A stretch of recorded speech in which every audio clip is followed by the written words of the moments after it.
On November 14th, 1967, Vietnam's jungles were ablaze, while American streets resonated with the sounds of demonstrators.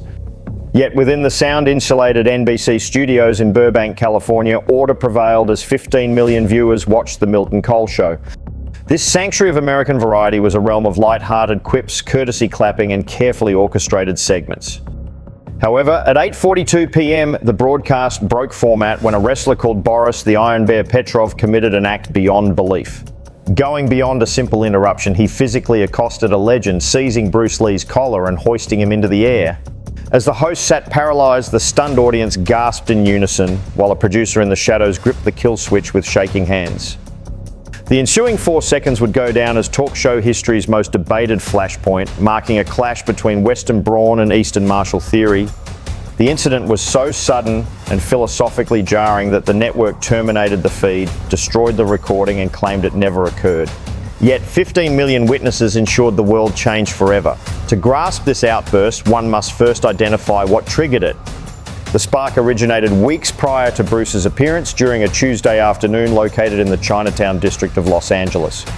Inside Bruce's cramped office, the atmosphere was heavy with the scent of aged documents and cold coffee. He was only 27.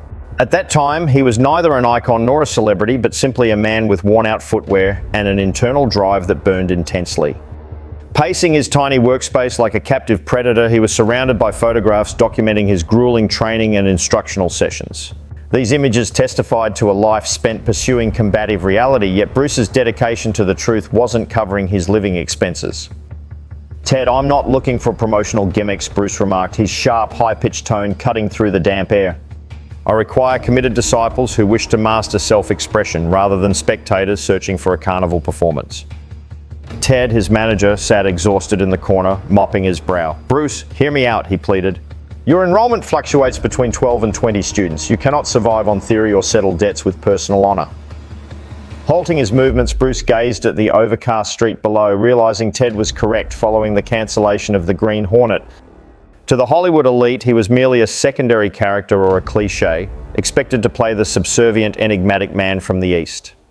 The artist remained invisible to them. They missed the revolutionary, shattering 2 millennia of combat tradition. "The Milton Cole Show," Ted went on. Lowering his volume, he said, "Bruce, 15 million people are watching. 15 million. You appear, perform for 5 minutes, grin, and snap a wooden plank. Once you shake Milton's hand, your academy will overflow instantly. 200 pupils and a personal studio could be yours. Everything you've labored for is within reach." Bruce glanced down at his hands. They were tough, calloused, and sincere instruments. The notion of trading his craft for cheers disgusted him. He loathed the thought of trivializing Jeet Kune Do, the intercepting fist technique, into a simple magic trick for uninterested suburbanites. However, his mind then shifted to Linda. His spouse was home expecting their second baby. Their bank balance had nearly vanished.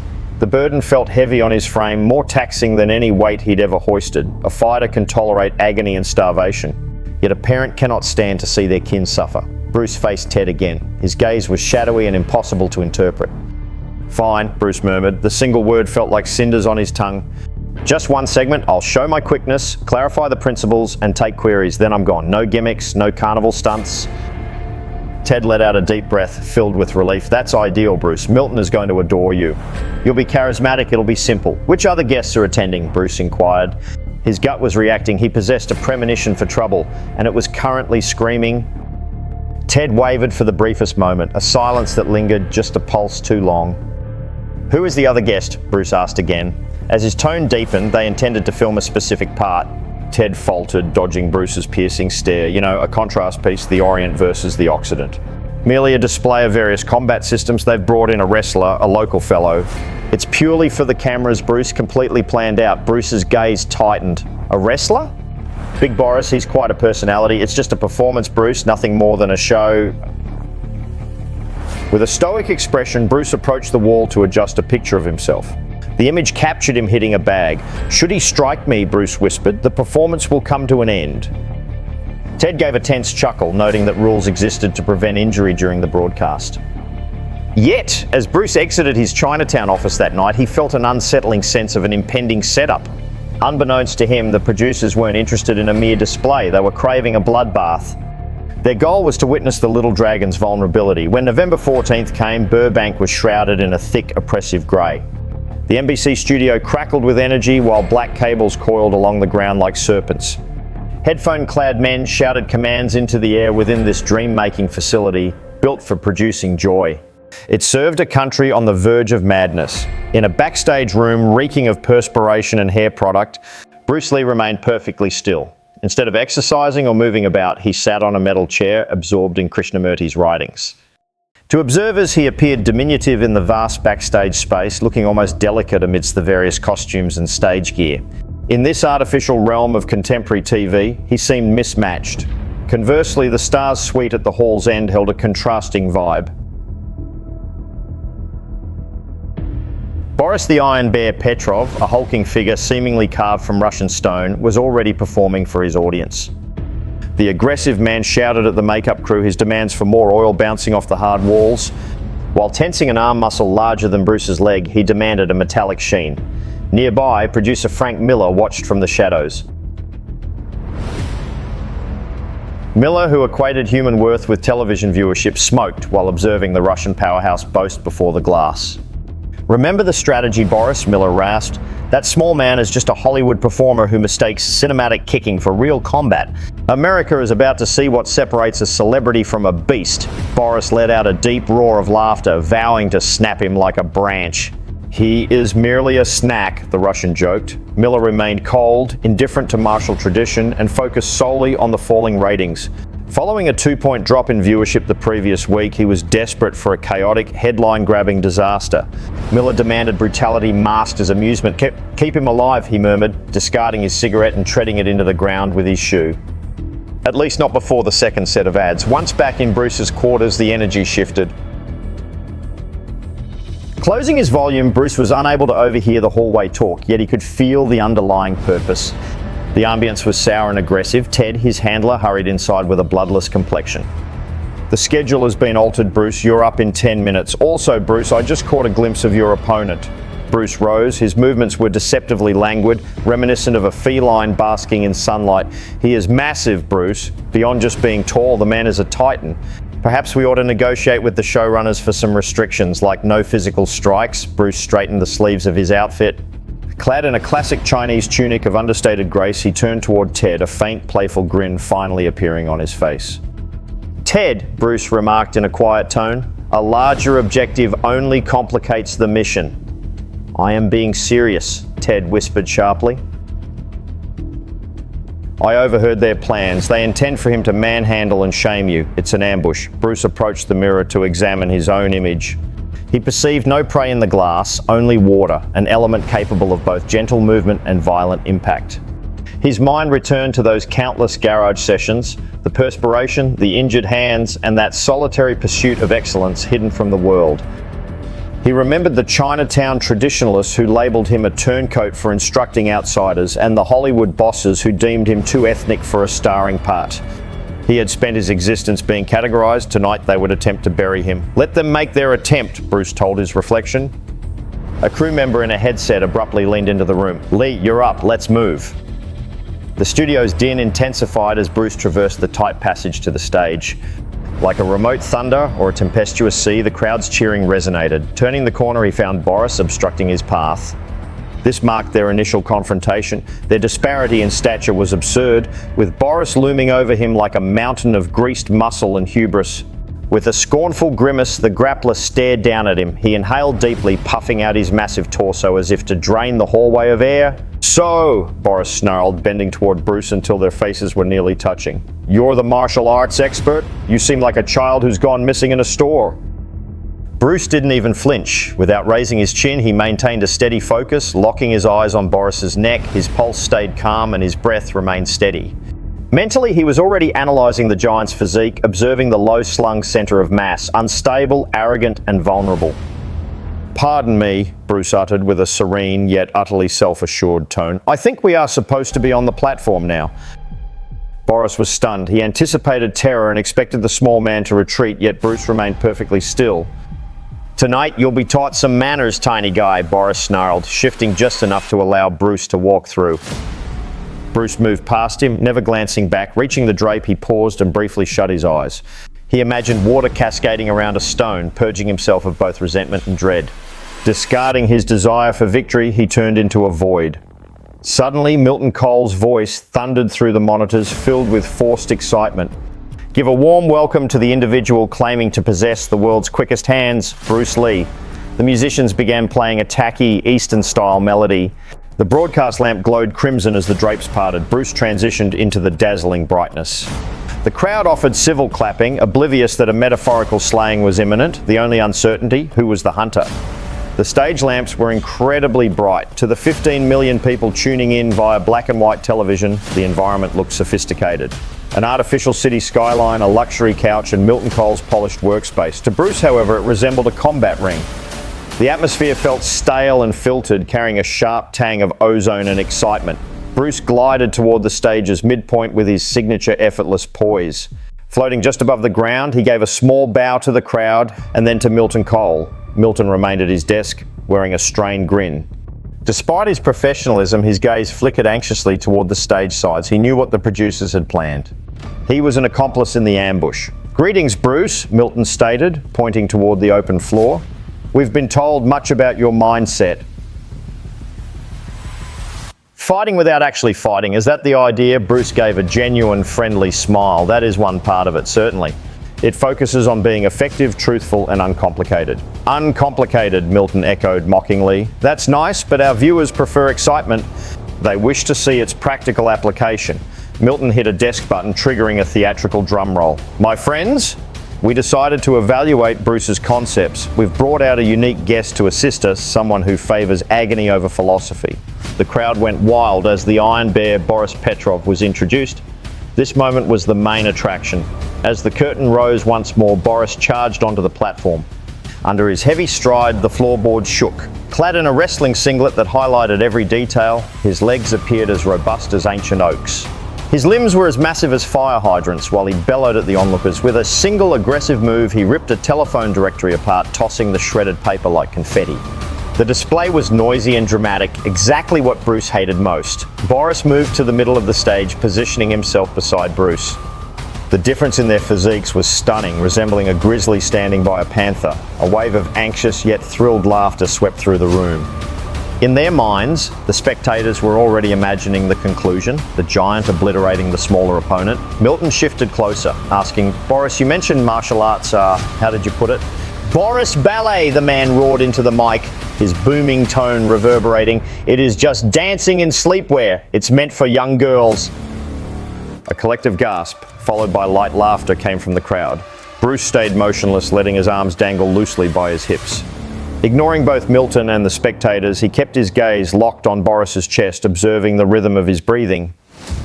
"Mr. Petrov can think what he likes," Bruce remarked steadily. His words sliced through the amusement like a sharp edge. "However, wooden boards do not strike back.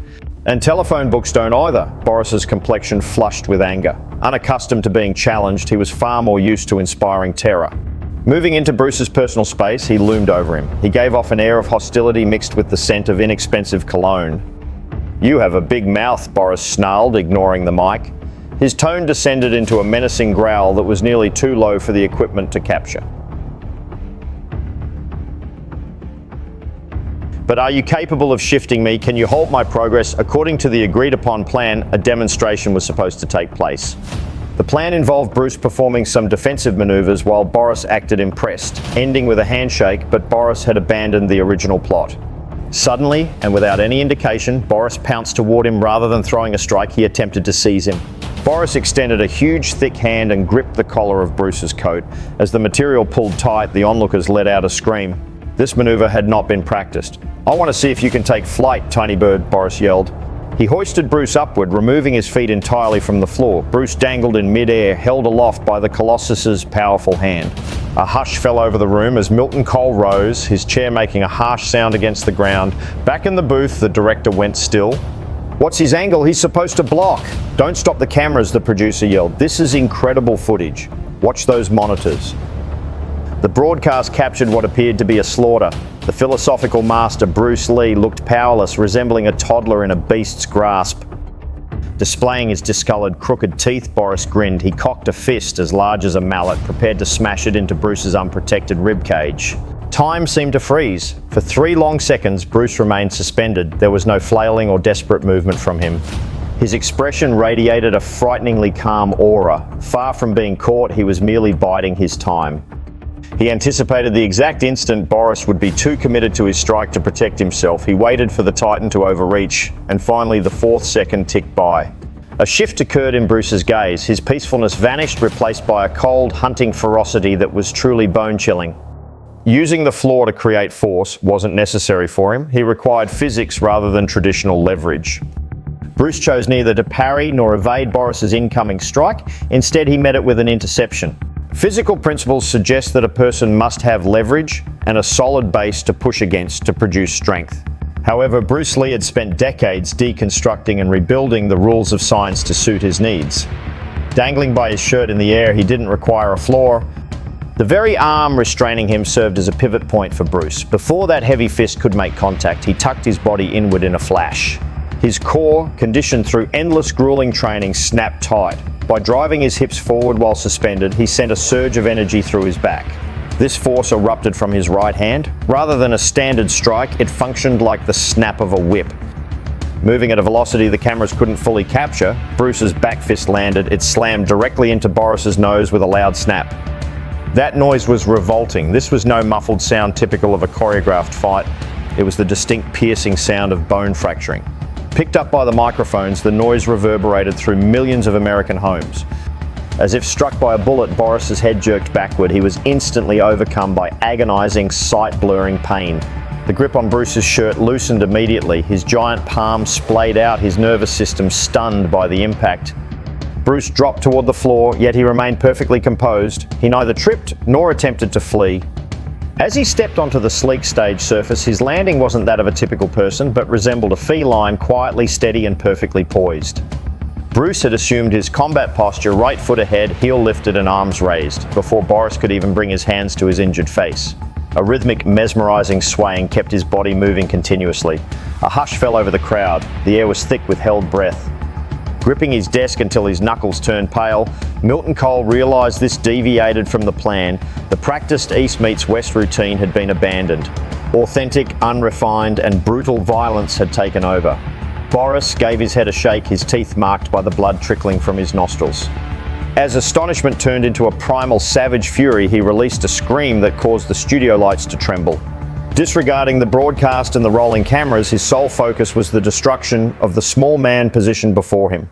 "You're finished," Boris bellowed through a spray of crimson. He lunged forward like an uncontainable locomotive, all 150 pounds of him. Dropping his shoulder, he tried to spear Bruce through the scenery behind them. Meanwhile, the director frantically barked orders for a commercial break into his mic.